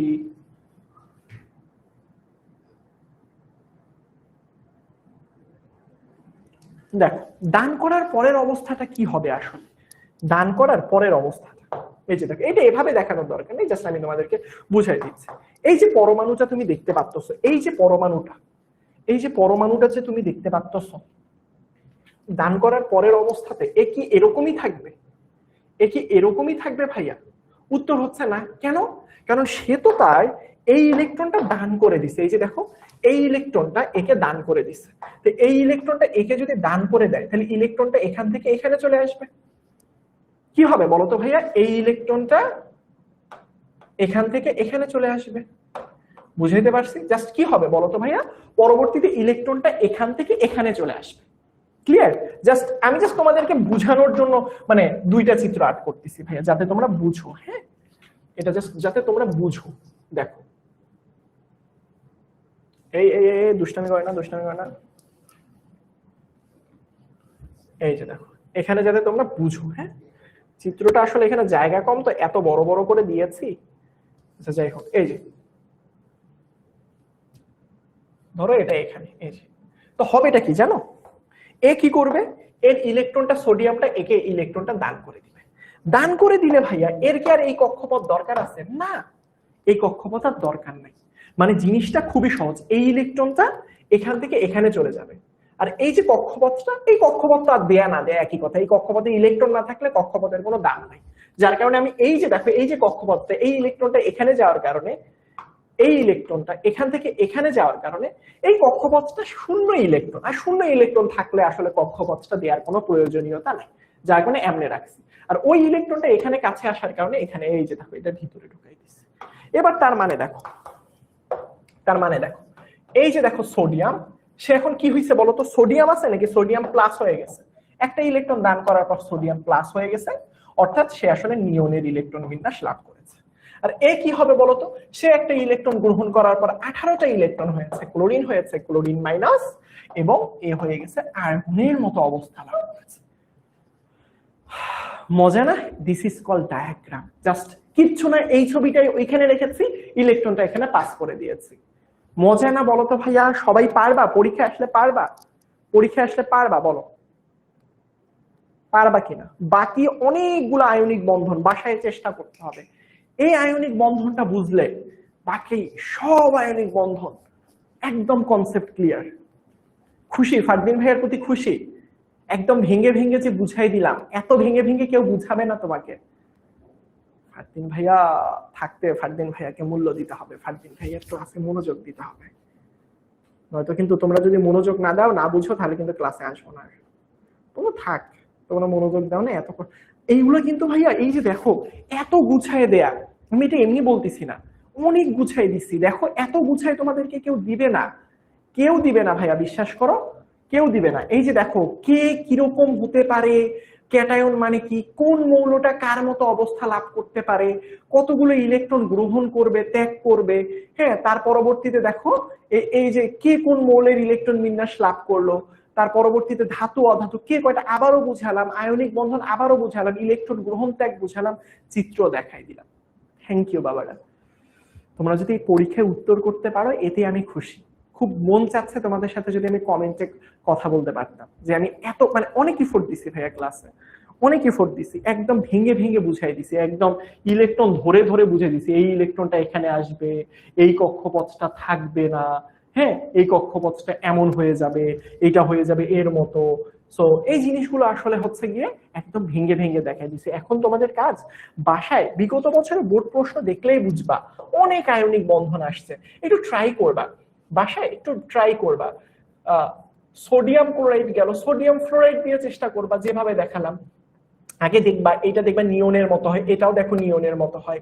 তার পরবর্তীতে দেখো ক্যালসিয়াম ক্লোরাইড দিয়ে চেষ্টা করবা, ম্যাগনেসিয়াম অক্সাইড দিয়ে চেষ্টা করবা, বুঝতে, এগুলো এখন বাসায় তোমরা চেষ্টা করবা ভাইয়া। হ্যাঁ, তার পরবর্তীতে কি আছে আর, ম্যাগনেসিয়াম সালফাইড না ক্যালসিয়াম সালফাইড দিয়ে চেষ্টা করবে। এগুলো এগুলো এখন ভাইয়া তোমার এখন কাজ কি, তোমরা বড় হয়েছো, সৃজনশীলতার যুগে প্রবেশ করেছো, একটা বুঝবা, বাকিগুলো নিজের মাথাটা খাটাবা, মাথা খাটাবা। যদি মাথা না খাটাও তাহলে কিন্তু কোনো লাভ নাই, বুঝছো? আমি যতই বলি না কেন, ধরো এখন তো সৃজনশীলতার যুগ বাবা, জাস্ট মুখস্থ করে গেলে আসলে কিছু হবে না, মাথাটা খাটাতে হবে। যত বেশি মাথা খাটাবা তত বেশি ভালো করবা। ফারদিন ভাইয়া বললো, আচ্ছা তার মানে এই মৌলটা কোন নিষ্ক্রিয়, সোডিয়াম নিয়নের মতো, এও আপ করবে নিয়নের মতো, ছবি আঁক করি তো এই ইলেকট্রন একটা ত্যাগ করবে, এ দুইটা, এ একটা গ্রহণ করবে। এখানের মধ্যে এ আসলে কি করবে, এ একাই দুইটা গ্রহণ করবে, এরা দুইজন এসে দুইটা, সরি, এ একাই দুইটা ত্যাগ করবে, এরা দুইজন এসে দুইটা সেটা গ্রহণ করবে। কাহিনী আছে ভাইয়া। যেমন আমি ক্যালসিয়াম ক্লোরাইডটা জাস্ট একটু টাচ দেই, ক্যালসিয়াম ক্লোরাইড দেখো, ক্যালসিয়ামের পারমাণবিক সংখ্যা 20, ক্লোরিনের পারমাণবিক সংখ্যা 17। সবাই আর্গনের মতো হতে চায়, তাহলে আর্গনের মতো হতে চাইলে 20 থেকে 18তে যদি আসতে চাও তাহলে দুইটা ইলেকট্রন তোমাকে ত্যাগ করতে হবে, এটা জাস্ট কনসেপ্ট বুঝবা। 17 থেকে 18 আসতে চাইলে একটা ইলেকট্রন গ্রহণ করতে হবে, কিন্তু এখানে একটা ক্লোরিন একটা গ্রহণ করবে, ক্লোরিন আছে তো আমার দুইটা, তাহলে সেই ক্ষেত্রে কি হবে ভাইয়া, ব্যাপারটা এরকম হবে, দেখো ব্যাপারটা ঠিক এরকম হবে, ক্যালসিয়াম সে দুইটাই, এই যে দেখো এখানে একটা ক্লোরিন এখানে একটা, জাস্ট আমি তোমাকে বুঝাচ্ছি, ক্যালসিয়ামের ইলেকট্রন থাকবে দুইটা, সে আসলে এই দুইটা ইলেকট্রন ত্যাগ করে দিবে এবং এই দুইটা ইলেকট্রন দুইটা ক্লোরিন গ্রহণ করে দিবে। বুঝছো?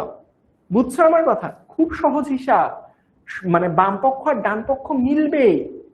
বুঝছো আমার কথা? যদি অ্যালুমিনিয়াম ক্লোরাইড হইতো একই কথা হইতো। পারবো, সবাই পারবো, কনফিডেন্ট আছে বলো তো ভাইয়া, তাহলে ছুটি দিয়ে দেই। অনেক পড়িয়েছি, অনেক কনসেপ্ট বুঝিয়েছি, আজকের ক্লাসটা হোপফুলি তোমাদের অনেক হেল্প করবে ইনশাআল্লাহ।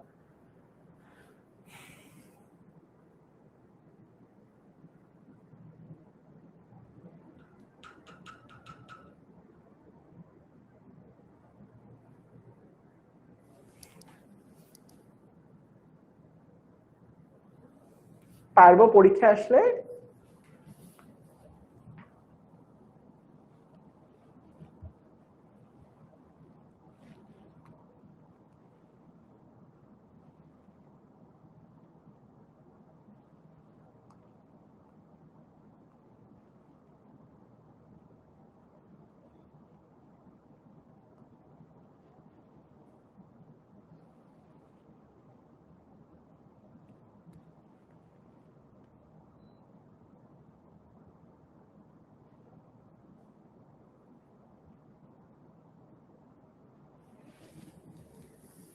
ঠিক আছে, ক্লিয়ার?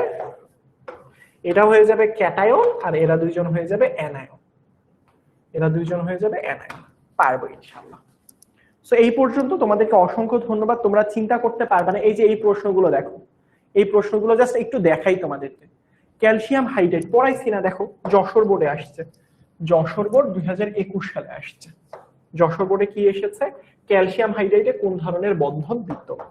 তাহলে দেখো এইখানের মধ্যে ক্যালসিয়ামটা হচ্ছে একটা ধাতু আর হাইড্রোজেনটা অধাতু, ধাতু আর অধাতু মিলে আয়নিক বন্ধন গঠন করে। তারপরে দেখো কোন মৌল আয়নিক বন্ধন, আয়নিক যৌগ গঠন করতে পারে। আয়নিক যৌগ গঠনের জন্য একটা ধাতু হতে হয় আর একটা অধাতু হতে হয়। কার্বনও অধাতু, ক্লোরিনও অধাতু হবে না, হাইড্রোজেনও অধাতু, সিলিকনও অধাতু হবে না, নাইট্রোজেনও অধাতু, ক্লোরিনও অধাতু হবে না। ক্যালসিয়ামটা ধাতু আর অক্সিজেনটা অধাতু, তার মানে ধাতু আর অধাতু, তার মানে উত্তর হচ্ছে এটা।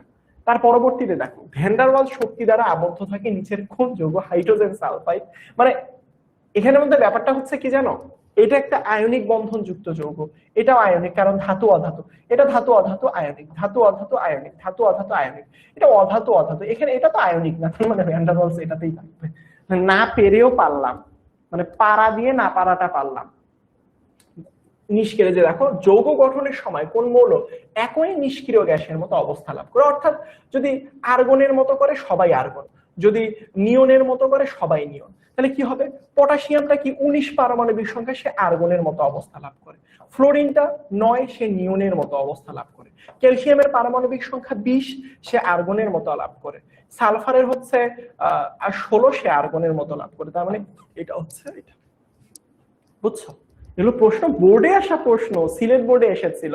প্রতিটি পরমাণু আর্গনের মতো অবস্থা লাভ করে। আর্গনের আশপাশে কে আছে, ক্যালসিয়ামের পারমাণবিক সংখ্যা 17, ক্লোরিনের হচ্ছে ক্যালসিয়ামের পারমাণবিক সংখ্যা হচ্ছে 20, ক্লোরিনের হচ্ছে 17। তাহলে দুইটার ক্ষেত্রে কি বুঝবো, একজনের 20 আর একজনের 17, তাহলে দুইজনে 18 আর্গনের মতো হতে যাবে, এটা তো দেখলাম, বুঝছো, দুইটাই আর্গনের মতো। অনেক প্রশ্ন দেখছো, চট্টগ্রাম বোর্ডে আসছিল, নিষ্ক্রিয় মৌল আর্গনের ইলেকট্রন বিন্যাস লাভ করে কোনটা, আর্গনের পাশে কে থাকে, ক্যালসিয়াম। ভাইয়া আমি যে তোমাদের কি উপকারটা করছি, হ্যাঁ নিচের কোনটা, নিয়ন। এই যে দেখো নিয়নের, দেখছো চট্টগ্রাম বোর্ডে আসছিল, নিয়নের মতো প্রতিটি নিয়নের মতো, মানে নিয়নের আশপাশে পরমাণু। এই যে দেখো ম্যাগনেসিয়ামের পারমাণবিক সংখ্যা 12, অক্সিজেনের 8, দুইজনই কিন্তু 10 হতে চায়। এগুলো সব খাতায় দেখো লেখা আছে তোমার, যদি তুমি নোট করে থাকো, বুঝছো? এই যে দেখো এগুলো সব পারবা। বলো আজকের ক্লাসটা করে কাদের মনে হচ্ছে যে ভাইয়া বেনিফিটেড হইছি, লাভ হইছে আমাদের, বলো দেখি কাদের মনে হইলো যে ভাইয়া আসলে আজকের ক্লাসটা করে লাভবান হইছি, আমাদের অনেক কাজে এসেছে, মনে হচ্ছে আগে থেকে অনেক কিছু পারি। কাদের মনে হচ্ছে, একটু ইয়েস দাও তো দেখি, কাদের মনে হচ্ছে যে ভাইয়া আগের থেকে অনেক কিছু পারতেছি আলহামদুলিল্লাহ, তারা ইয়েস দিও।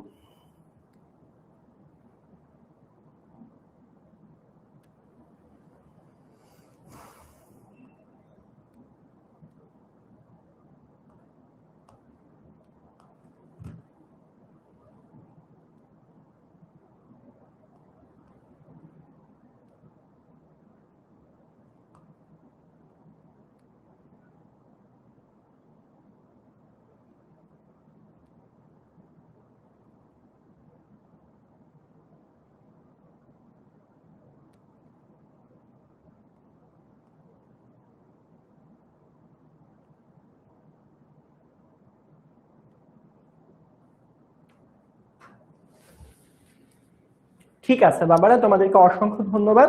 বাসায় ঠিকঠাক মতো পড়াশোনা করো, যতটুকু বেসিক বুঝিয়েছি, যে জায়গাগুলো বুঝতে সমস্যা হয়েছে সেটার জন্য আন্তরিকভাবে দুঃখিত। সেই জায়গাগুলো বাসায় আরেকবার রিভাইজ করো, প্র্যাকটিস করো, বারবার লিখো, ইনশাল্লাহ হয়ে যাবে, আর কিচ্ছু লাগবে না। তোমাদের জন্য অনেক দোয়া রইল। আসসালামু আলাইকুম, আল্লাহ হাফেজ।